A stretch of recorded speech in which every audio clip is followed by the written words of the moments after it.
जय जिनेंद्र। आज मैं आप सभी के लिए एक बहुत ही जानकारी वाली और रोचक कहानी लेकर आई हूँ नेम राजुल की। राजीमती सती का नाम तो आप सभी ने सुना ही होगा।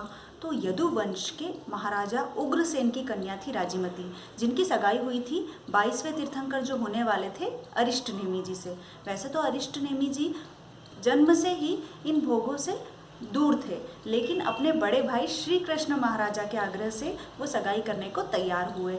अब जब बारात सजी, गाने गाए जाने लगे, ढोल बजने लगे और श्री कृष्ण के उत्तम गंध हस्ती पे स्वयं अरिष्टनेमी जी विराजमान हुए और जिस बारात में अरिष्टनेमी दूल्हा बने और श्री कृष्ण जैसे बाराती हों, उस बारात का कहना ही क्या। ऐसा लग रहा था कि स्वर्गों के सुख से भी ज़्यादा सुख इस बारात को देखने में है। जैसे जैसे बारात आगे बढ़ती जाती वैसे ही सभी लोग वहाँ पर सुख और खुशियों में झूम रहे थे, सुखी होने का अनुभव कर रहे थे। आगे बढ़ते बढ़ते वो मथुरा के यानी उग्रसेन महाराजा के नगर के करीब पहुंचने लगे। महाराजा उग्रसेन जो थे वो यदुवंश के बहुत ही प्रसिद्ध महाराजा थे। उनके जो सागे संबंधी थे वहाँ पर पुराने ज़माने में मांस भोजन का बहुत ज़्यादा प्रचलित था, मांस का भोजन करना। तो उग्रसेन महाराजा ने भी अपनी बारातियों के स्वागत के लिए बहुत से पशु पक्षियों को इकट्ठा करके बाड़े में बंद रखा था। लेकिन जब नेमी कुमार की अर्थात अरिष्टनेमी की बारात उसी रास्ते से होकर गुजरी जहाँ बाड़े में पशु पक्षी बंद थे, तो उन्होंने पशु पक्षी की बहुत चीख सुनी, कराहना सुनी। तो उन्होंने अपने सारथी से पूछा कि ये पशु पक्षी क्यों चिल्ला रहे हैं और इन्हें बेचारों को बाड़े में बंद करके पिंजरे में क्यों रखा हुआ है। तब सारथी ने बोला कि आपके विवाह के उपलक्ष्य में कुछ लोग ऐसे हैं जिनको मांस के बिना भोजन अच्छा नहीं लगता, तो उन लोगों की तृप्ति के लिए इन पशु पक्षियों को इकट्ठा करा हुआ है। यह सुनकर नेमी कुमार की आंखों में आंसू आ गए। उन्हें बहुत दुख हुआ और उन्हें लगा कि अपनी जीभ के लालच के लिए, अपनी रसेंद्रिय के लोभ के लिए इन बेचारे मूक पक्षियों को बांधा हुआ है, मूक जानवरों को बांधा हुआ है, पिंजरे में बंद करा हुआ है, ये मुझसे सहन नहीं होगा। यह सुनकर सारथी ने आज्ञा पाकर उस बाड़े के पिंजरे के ताले खोल दिए। बाड़े का दरवाज़ा खोलते ही सारे पशु पक्षी और आज़ाद हो गए।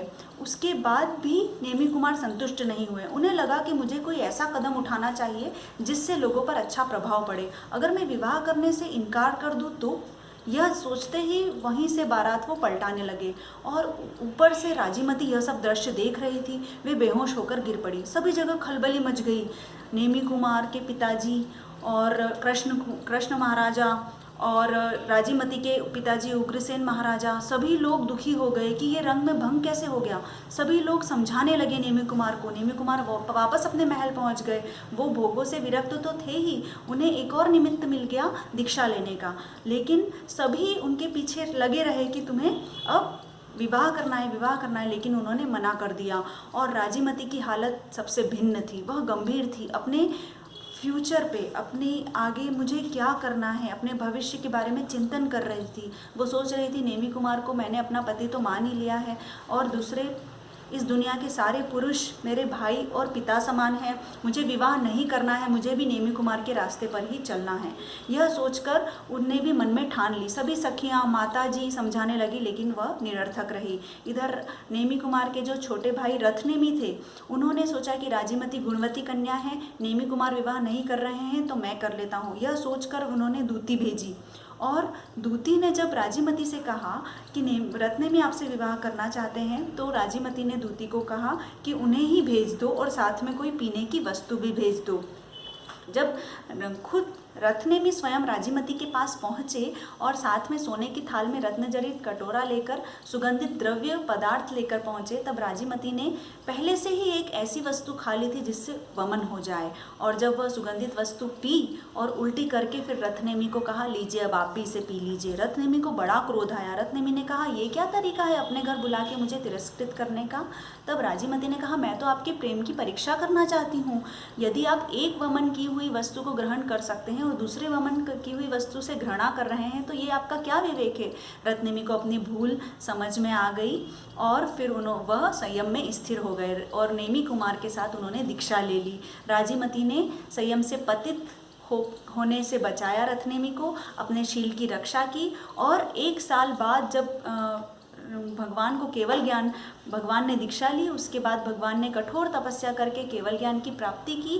तब राजीमती ने अपनी 700 सखियों के साथ दीक्षा ली और गिरनार पर प्रभु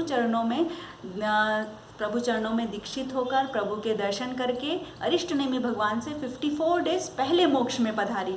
तो राजीमती सती को प्रणाम, अरिष्ट नेमि भगवान को प्रणाम। जय जिनेन्द्र।